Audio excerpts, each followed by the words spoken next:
नमस्कार मित्रों, canard academy channel में आपका हार्दिक स्वागत है। मित्रों, इस बार का जो पेपर था आपका, उनमें जिन जिन बच्चों ने बहुत सारा पुरुषार्थ करके जो 11 उत्तीर्ण किया, तो उन सब की अपनी एक स्ट्रेटेजी रही है तैयारी की, कैसे कैसे तैयारी थी। तो उसी श्रृंखला में ही आज हमारे साथ है सोनिया आर्या जी। उन्होंने भी 11 उत्तीर्ण किया है। तो एक तो अकेडमी की तरफ से बहुत बहुत सारी बधाइयाँ आपको, और आप लोगों की तरफ से भी काफ़ी सारी बधाइयाँ हैं। तो हम इनसे कुछ प्रश्न के माध्यम से ये जानना चाहेंगे कि इनकी तैयारी किस किस प्रकार से रही, क्या क्या परेशानियां इनकी हुई, क्या उतार चढ़ाव। क्योंकि सबके जीवन का पार्ट रहता है, कुछ ना कुछ उतार चढ़ाव सबके जीवन में रहते हैं। कभी उनको ऐसा लगता है कि हाँ मैं बहुत कुछ कर सकता हूँ, कभी उनको ऐसा लगता है कि पता नहीं कर पाऊंगा नहीं कर पाऊंगा। तो वो जो एक यात्रा रही इनकी, कि सामान्य से लेके जो 11 होते हैं किया, उन सब यात्राओं के संदर्भ में हम जानना चाहेंगे। तो पहले बस सुनील जी का परिचय अपना कीजिए अपने श्रोताओं को, कि आपने क्या क्या स्टडी की, क्या आपका परिचय है जी। सर मैं तो पहले सबसे पहले क्या है कि मैं यूपी से हूँ, पहले मुझे पन्ना डिस्ट्रिक्ट से। जी। और जब हम यहाँ से दिल्ली शिफ्ट हुए थे, तो सबसे पहले क्या था कि मेरी जो हेल्थ थी, मैं जो मैं किस तरीके से आई हूँ मैं वो बताना चाहती थी पहले। जी। कि जैसे हेल्थ इशू होने लगे थे, क्योंकि दिल्ली में जैसे वाटर का था कि हमें स्लीप नहीं करना था। तो फिर तबीयत की वजह से मैंने योग ज्वाइन किया था मोरारजी से। जी। तो वहाँ से मैंने सर्टिफिकेट कोर्स किया। फिर मुझे लगा कि जैसे ये बहुत अच्छा है, हेल्थ के लिए भी इम्प्रूव रहा है, तो मैंने इसे एज ए कैरियर लेना स्टार्ट कर दिया। फिर मैंने उत्तराखंड ओपन यूनिवर्सिटी से एमए किया। फिर ये था कि एमए मैंने किया था, लेकिन वो नॉलेज नहीं मिल रही थी मुझे, तो वापस से था। तो फिर मैंने उत्तराखंड संस्कृत यूनिवर्सिटी से मैंने एमए किया, अच्छा, दो मिनट में की बात। डबल एमए पाया सर मैंने। और फिर उसके बाद मैंने 2019 में बैंक ज्वाइन हिमाचल अकेडमी में, जो वर्ल्ड कल्चर वहाँ से कोचिंग भी थी राउसर्स। फिर मैंने नेट निकाला था 2020 में। फिर इसके बाद वो जैसे कोरोना लग गया ना, तो एक एक बार ही उसके व्हाट्सएप फिर मेरा नेट ही हो रहा था हर बार। और फिर इस बार मैंने की थी इस पर क्या, हाँ जी। तो उसकी तैयारी के संदर्भ में अगर हम जानना चाहें कि आपने कहा कि प्रारंभ में आपको नेट हुआ, तो उस नेट की तैयारी का बारे में कैसे आपका विचार हुआ? कि बहुत सारे बच्चे हैं हमारे जो जानते ही नहीं है कि नेट होता है नहीं होता है। तो क्या ये आपको एमए करते करते ही पता लग गया था कि हाँ तैयारी करनी है? जी सर जी, एमए करते करते और आपने तैयारी भी एमए के साथ ही शुरू की थी या एमए करने के बाद की? सर एमए के साथ। साथ साथ ही। तो आप भी आप इस सुझाव को देख सकते हैं कि एमए के बाद तैयारी की जरूरत नहीं है, एमए के साथ साथ ही तैयारी की जा सकती है। तो जो दो पेपर है हमारे, योग का और फर्स्ट पेपर का, तो इसमें हो सकता है कि कोई मजबूत पार्ट हो, आपका कोई कमजोर पार्ट हो। तो आप हमें बताएं कि योग और फर्स्ट पेपर में क्या क्या आपका मजबूत पार्ट था पहले से ही, और क्या कमजोर पार्ट था, तो उसकी स्ट्रेटेजी की चर्चा आने करें। सर फर्स्ट पेपर में तो एक्चुअली हमारा पर था ही नहीं बेस, क्योंकि मैथ तो बहुत दिन से छोड़ ही रखा था, क्योंकि 10th में मैथ था, तो उसके बाद मुझे मैथ पढ़ाई नहीं था। जी। और उसके पहले भी मैंने अपनी एजुकेशन क्या था कि बीच में रोक दी थी। जी। तो उसके बाद फिर मैंने योग में स्टार्ट किया था, और योग में तो मैथ का था ही नहीं, तो योग में जो मैथ का था वो मेरा बहुत ही नहीं था। ठीक है। और उसके बाद जो योग में था, योग का ये था कि मैंने डबल एमए कर रखा था, तो थोड़ा थोड़ा योग का थोड़ा मजबूत पार्ट था मेरा, जी। उसी को मैंने ज्यादा फोकस किया था। अगर फोकस किया, तो फिर जो तैयारी के संदर्भ में बात करें कि योग का जो भी 10 यूनिट है आपकी, तो उनके बारे में आप बताएं कि कैसे कैसे आपने तैयारी की, क्या क्या सहयोग आपने लिया। सर जैसे 2020 में मैंने नेट निकाला था, जब दिल्ली में अकेडमी थी हमारी उससे। जी। तो उसमें ये था कि सर मैंने ना अपना पूरा सिलेबस क्या है डिवाइड करके रखा हुआ था कि ये जो फर्स्ट यूनिट है हमें उसको इतने दिन में करना है कंप्लीट, उसके बाद सेकंड यूनिट है, उसके बाद थर्ड यूनिट है। तो उस हिसाब से मैंने अपने पूरे सिलेबस को डिवाइड किया। और जो मेरा फर्स्ट पेपर था जैसे कि डीआई है, डीआई को मैंने जैसे रेगुलर में एक डीआई डेली करना है, ठीक है। ये करना है। और जैसे कॉम्प्रिहेंसिव का है, कॉम्प्रिहेंसिव एक डेली सॉल्व करना है।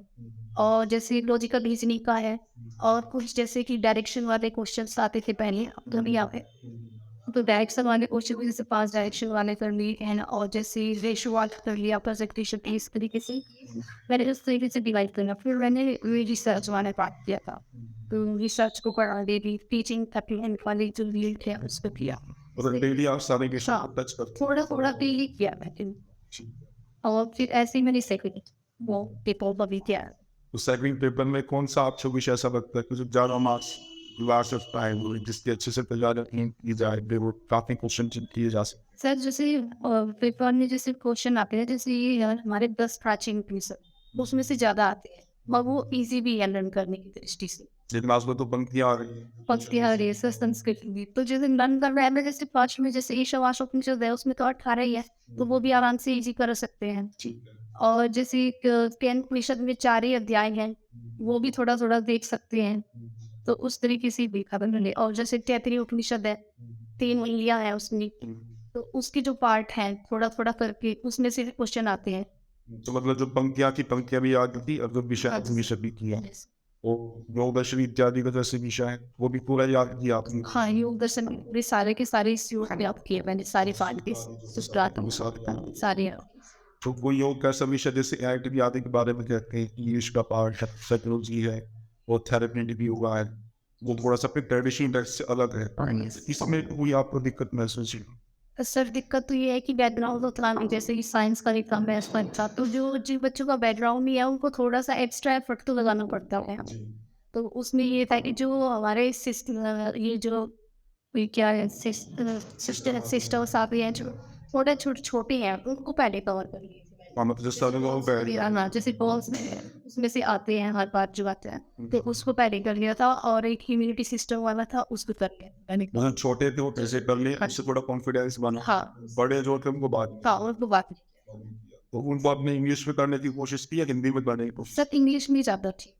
हिंदी में कुछ बहुत सारे बच्चे भी हिंदी बैकग्राउंड से है, उनको लगता है कि भाई हिंदी में ही किया जाए, लेकिन मुझे लगता है कि इनके जो टेक्निकल टर्म से काफी कठिन है, और हिंदी में करेंगे तो काफी दिक्कत है। एग्जाम आते हैं ना, तो हम उनको ना चेंज करके देखते हैं कि हिंदी में और इंग्लिश में, तो वो फिर डिफिकल्ट हो जाता है वहाँ। दीपिका तो फिर ऐसा नहीं है ना कि जैसे नॉर्मल क्वेश्चन हो एनाटॉमी के, हाँ जैसे शुरुआत में आते थे तो हो सकता है कि हाँ हिंदी में हो जाते, लेकिन अभी तो ऐसे ऐसे वर्ड है हिंदी में बात भी नहीं होता हो सबको, नहीं, अजीब सा रहता अब वो सब डीप ही आता है, पहले तो डायरेक्ट क्वेश्चन आते थे, लेकिन अब बहुत ही डीप आते हैं।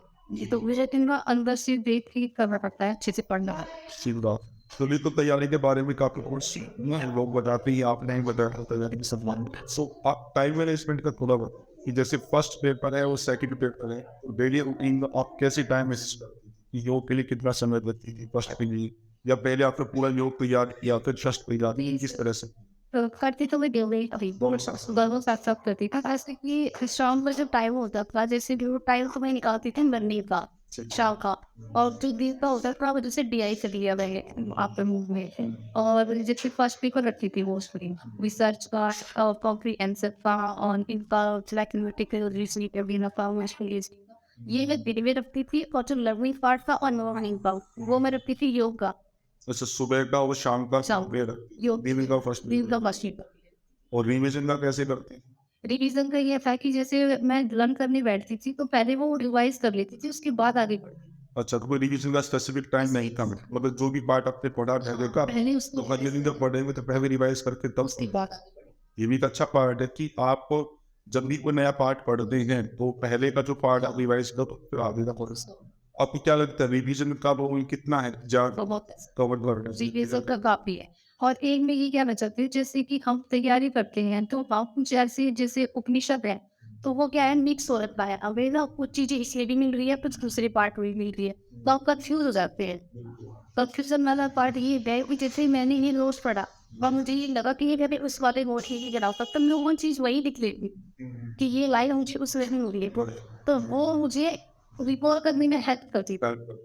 मतलब जैसे योग का जैसे 8 ग्रंथ में योग उपनिषद श्वेता श्वेता उदाहरण साथ में फिर जो भी विषय सिमिलैरिटी बहुत सारे नोट्स में एक है, और हम कंफ्यूज हो जाते थे कि ये मैंने कहाँ पढ़ा है कहाँ पढ़ा है, तो मैं वो चीज़ उसी नोट्स में नहीं लिख रही थी कि ये मैंने कट पढ़ी थी कमिट पढ़ी है, ये मैंने बहुत शेख कमिट पढ़ी है। हाँ, तो उससे आपको जब जब वो पढ़े मेरे नाम ले जाए फिर ऐसा भी होता था कि मान लो वास्तव ट्रिक पार्ट विजन चिंता पढ़ उसमें आपने लिखा कि विषय की प्रतिदीपिका में दिया रखना होगी, क्या हट प्रतिदीपिका में लिखती थी जीवन संख्या दोनों में लिखे थे, तो जो भी पढ़ा जाएगा उसको दोनों में आएगा, दोनों ही पार्ट आ जाएंगे जब वो बोलिए इससे कंपैरिजन करना पड़ेगा। वो अपने सारे नोट्स एक साथ लेकर बैठती ताकि जो मुझे कंफ्यूज है कि मैंने ये कहाँ पढ़ा था मैं तुरंत वो साल के साल देख सकते पूछ सकती थी। वो भी ये काफी अच्छा पार्ट है जो बताया सोनिया जी ने कि आप जब भी मैटर पढ़ती है तो उसको पूरा कंपैरेटिवली पढ़े, और जहाँ पर आप उस चीज को पढ़ रहे हो तो वहां पर उनके संकेत मात्र लिख दे के लिए विषय किस किस ग्रंथ में आया है,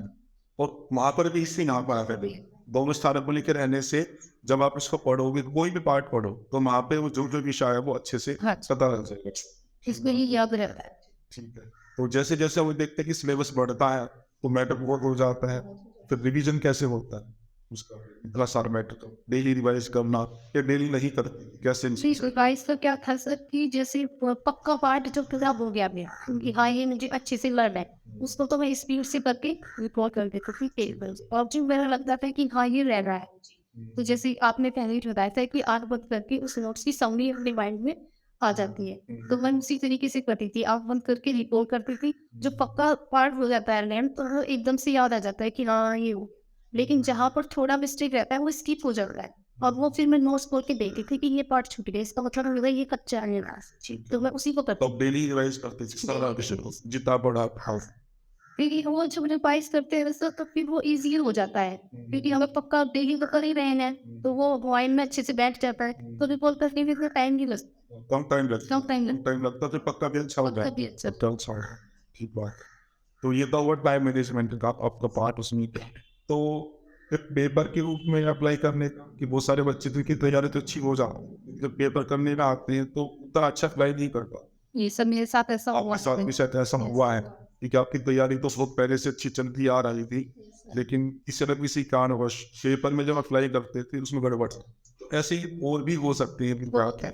तो आप कुछ ऐसा पॉइंट बताएं कि जैसे आपने उन चीज़ों को ओवरकम किया, उन परेशानियों को, यदि चिंता पेपर के समय पे पता नहीं होगा नहीं होगा, तो क्या क्या परेशानियां रहती थी, उस परेशानी को कैसे आपने दूर, जिससे आपको सफलता मिली?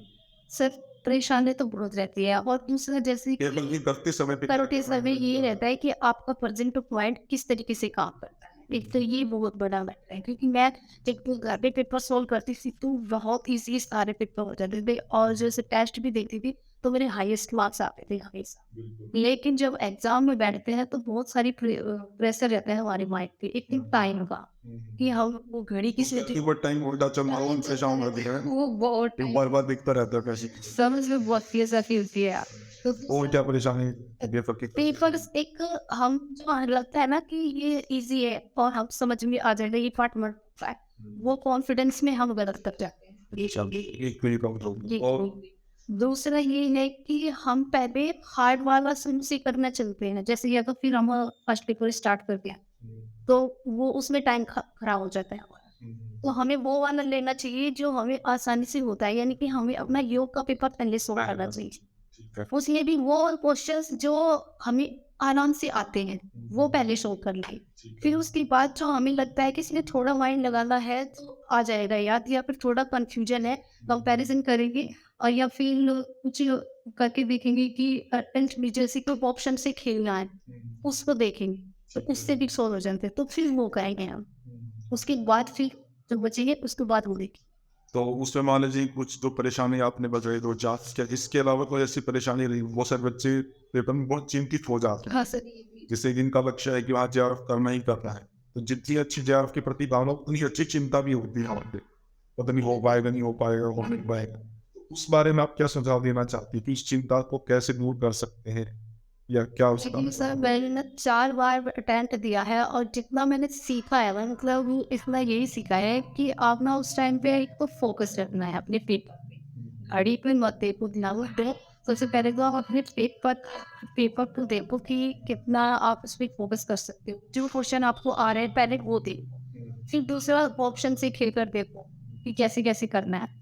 इस तरीके से पेपर करेंगे ना तो आसानी से हो जाएगा। और दूसरा ये है कि मेहनत करने से ना कितनी बार बहुत सारे क्वेश्चन तो सॉल्व हो ही जाते हैं, मतलब मेहनत करने से कभी वो नहीं होना चाहिए कि मतलब ये मतलब उनके 4 बार जो आपने पेपर दिया उसमें पेपर करना सीखा, तैयारी तो अपनी हाथ से पहले से की, सर तैयारी काफी जो अच्छी थी। एक अंदर का डर था कि सर फाइनल नहीं कर पाएंगे, धीरे धीरे करके उसको आप जरूर ही फास्ट। ठीक है, ये हुई पेपर के संदर्भ में चर्चा। आपने संक्षेप में बताया योगा फर्स्ट पेपर का कैसे कैसे आपने किया, आपका मैथमेटिकल बैकग्राउंड नहीं था लेकिन फिर भी आपने प्रतिदिन के अभ्यास से मैथ को दिया, एक ठीक किया, आपको अच्छे मार्क्स आए फर्स्ट पेपर में भी। तो आप हम ये बताएं कि इन सब के अलावा भी बहुत सारा पार्ट है जो हमारी तैयारी को पॉजिटिव और नेगेटिव रूप से प्रभावित करता है। पढ़ने के अलावा घर की परिस्थिति आ सकती है, अपनी मेंटल परिस्थिति आ सकती है, आसपास की, तो वो क्या ऐसे फेजेस थे जहाँ आप अपने आप को बहुत मजबूत महसूस करती थी, या ऐसे क्या क्या सपोर्ट थी जिसके कारण आप मजबूत, या क्या ऐसी ऐसी स्थितियाँ थी जहाँ आप अपने आप को कमजोर महसूस करती थी और सर फिर सब सपोर्ट तो एक्चुअली मेरा किसी से कोई मिला ही नहीं मुझे, जी ना घर वालों से मिला और ना ही मुझे किसी बाहर वाले से। जो भी किया मैंने अपने दम पे किया है अभी तक। मैंने जितने अटेम्प्ट्स दिए हैं, मैंने जितनी एजुकेशन की है, जितनी भी चीज़ और ये आना जाना जहाँ कुछ भी खर्च होता है वो सब मैंने अपना अर्निंग करके उससे की है। लेकिन मैंने होम विजिट करती थी, उससे जो पैसे आते थे उसके अकॉर्डिंग फिर मैं उसको अपनी पढ़ाई पर लगाती थी। तो मैंने सारा कुछ अपने आप किया है, मुझे मेंटली भी सपोर्ट किसी से नहीं मिला करते थे। ये मतलब वैसे तो पेरेंट्स का क्या होता है, चाहते तो सब यही है कि हमारा बच्चा आगे बढ़े करे, पर लेकिन वो जो होता है ना सब वो मुझे नहीं मिला, एक पूरा फुल सपोर्ट मुझे कहीं से ही। पर लेकिन ये था कि मुझे करना है और तो आपके मन में था कि करना है। कि हाँ, करना है। मैंने पहले ये सोच रखा था कि मुझे कोई भी चीज़ इतनी आसानी से तो मिलती है नहीं, ये तो मुझे पता है। जो मेरी उसमें होगा भी, लेकिन वो फिर भी मुझे बहुत स्ट्रगल से मिलती थी। तो ये तो बहुत बड़ी बात थी मेरे लिए कि मैं जीआरएफ करूँगी और अभी पीएचडी थी, उसके लिए तो मुझे पता ही था कि मुझे बहुत स्ट्रगल करना पड़ेगा। तो मैंने स्ट्रगल में भी मोटिवेशन क्या रहता था जो आपको आगे अपने लक्ष्य की ओर बढ़ाए रखता था? सर बहुत कुछ था लाइफ में, पहले भी मैंने बहुत कुछ देख रखा था और सब लोगों से सुना था कि कब तक होगा, कितने दिन में होगा, क्या करेंगी, कब तक करेंगी। वो तो होता तो मैंने इसी वजह से छोड़ी दो। तो ये सब चीजें सोच रखी थी कि नहीं करना तो है ही, और मैं उनको कुछ जवाब नहीं देती थी, सिर्फ ये कहती थी कि जब हो जाएगा तब जवाब खुद को घूमना है। और ना तो बस मैं यही कहना चाहती हूँ सबसे कि आप किसी भी चीज पे फोकस मत करो कि कौन क्या कह रहा है। बस मैं ये सोचती थी कि मैं अपने आप जवाब दूंगी, जब मेरा काम देगा जवाब, मैं जब कुछ करूँगी तो वो लोग सब अपने आप सपोर्ट में खड़े हो जाएंगे जो आज अगेंस्ट पे है। तो वो आपका जो लक्ष्य था आपका, वो लक्ष्य आपको पूरा मोटिवेट करता है। हाँ, उसका कि टूटना क्या है कि स्वाभाविक ही है, इंसान है, डिमोटिवेट तो बीच बीच में होती ही थी। अब परेशानी में बहुत होती थी सर, बहुत हुई थी सर। वे कैसे मिस्टर जैसे बहुत सारे बच्चे थे जो मोटिवेट करते हैं, कैसे आप अपने आप को मोटिवेट करते हैं? मोटिवेट करने की तो यही एक तरीका है, क्योंकि हमारे पास ना ऑप्शन नहीं थी सर, मेरे पास कोई ऑप्शन नहीं आया कि मैं दूसरी लाइन चूज कर लूँ या मैं इसको छोड़ के कहीं दूसरा टाइम अपना दूँ किसी और से। तो मैं ये चाहती थी कि जितना टाइम मैंने इसमें दिया है, थोड़ा टाइम और में तो शायद इसमें ही हो जाए। तो यही सोच के मैंने किसी में लगी रही ना करती रही। तो बस एक मिनट फिर ये हो ही गया एटलीस्ट। तो कुछ क्या क्या आपको जो सहयोग रहा अपने लिए आर्थिक रूप से कम सहयोग रहा? नहीं, इंस्टेंटली और सपोर्ट टूट गया सर। लास्ट में क्या हुआ कि जैसे अभी कुछ दिन पहले ही मेरे साथ मेरे अकाउंट से फ्रॉड हुआ था, जो मैंने अर्निंग की थी पीएचडी की फीस के लिए कि भाई जीआरएफ तो नहीं हो रहा है, तो मैं ऐसे वैसे इकट्ठे करके अपने अपने बंदे एडमिशन ले गई। तो वो क्या हुआ कि मेरे साथ फ्रॉड हुआ, मेरे अकाउंट से 64,000 रुपये निकल गए। तो मैं उस टाइम तो बिल्कुल ये मतलब टूट गई थी कि अब तो ना पैसा रहा और ना ही जीआरएफ हो रहा है, तो मेरा पीएचडी का जो सपना था वो तो अधूरा ही रह गया। अब कैसा लग रहा है आपको क्या उधर? सर अब तो अच्छा ही चला है। चलिए बढ़िया पर तो उसमें जो भी आपकी सफलता हुई उस सफलता में किसी को आप धन्यवाद देना चाहती है? सर धन्यवाद कलाद अकेडमी का, राम सर का, आपका, गौरव सर का एंड जो बहुत सारे जो फ्रेंड्स हैं सबका, अकेडमी का सबका देना चाहता हूँ सर कि सबने सपोर्ट किया। आपने खासकर से ये था कि मुझे अकेडमी में आने के पहले मेरा ये था कि मेरे पास पैसे नहीं थे, तो मैं ये सोच रही थी कि जब पैसे इकट्ठे करूँगी तब जाऊँगी एडमिशन लेने। तो वो एक बहाना थी, उसने बोला कि नहीं सर ऐसे पैसे के लिए इतना वो नहीं कर रहा, तुम ले लिया एडमिशन और कोचिंग स्टार्ट करते बाद में दे 2-3 महीने बाद मिल जाएगा तब दे देना। तो फिर मैं जब आपके पास गई तो फिर मेरे राउत सर मिले थे, वहाँ पे राउत सर ने बोला कि आप जी जीआरएफ निकाले, जीआरएफ का पैसा आएगा तब फीस दे देना। तो खत्म हम तैयारी करते सीन था, तो फिर एडमिशन पे आप अपने जो श्रोता हैं जो आगे तक अच्छी है तो उनके लिए भी आप कुछ बताना चाहेंगे? तैयारी की बात ये है, उनके मोटिवेशन। हाँ सत्य का यही है कि जैसे कि मोटिवेट तो आपको खुद से ही होना पड़ेगा, कोई आपके साथ नहीं है। सबसे पहले क्या होता है कि हम अपने खुद ही होते हैं, हम जितना अपने आप को खुद से जानते हैं ना, इतना कोई दूसरा हमें नहीं जानता। तो सबसे पहले अपनी वीकनेस को भी खुद ही समझो और अपनी स्ट्रेंथ को भी खुद ही समझो जी। तो दूसरा ये है कि पेपर का जैसे मैंने बताया है कि जब हम लोग पढ़ाई करते हैं तो जो हमें नोट्स में सिमिलैरिटी दिखती है ना, उसके अकॉर्डिंग कंफ्यूज हो जाता है कि ये मैंने वहाँ भी पढ़ा है यहाँ भी पढ़ा है। तो मैं ये कहती हूँ कि आप ना लिखना स्टार्ट कर दो कि ये लाइन मैंने वहाँ पढ़ी है, और दूसरे पे भी लिखो कि ये मैंने यहाँ पढ़ी है। तो जब आप नोट्स पढ़ रिवाइज करोगे ना, तो आपको वो लर्न होती चली जाएगी, तो उससे आपको बहुत हेल्प मिलेगी। और स्ट्रेटजी दूसरा ये है कि अपने सिलेबस को डिवाइड कर दो। जो भी आपके पास अगर 10 यूनिट्स है, इसको 8 पर डिवाइड कर दो कि ये यूनिट मुझे 2 दिन में कंप्लीट करनी है, दूसरी यूनिट मुझे 1 दिन में करनी है, 2 दिन में करनी है। उस तरीके से आप अपना पूरा टारगेट होना सिलेबस को तो जल्दी कवर कर पाओगे। आप लोगों की फिर भी कोई ऐसा प्रश्न है कि जिसको आप जानना चाहते हैं सोनिया जी से, तो आप पूछ सकते हैं आप कमेंट्स के माध्यम से। तो आगे फिर कभी मौका लगा से सोनिया जी से निवेदन करेंगे कि आप लोगों को और भी मार्गदर्शन दे सके। हम दोबारा फिर आपकी तरफ से भी और अकेडमी की तरफ से बहुत सारी बधाई देते हैं और आगे पीएचडी की शुभकामनाएं देते हैं कि जल्दी से जल्दी इनका पीएचडी में एडमिशन आप अच्छे लक्ष्य को प्राप्त कर सकें। तो आज की इस श्रृंखला में तय रखते हैं। ओम शम सभी का बहुत बहुत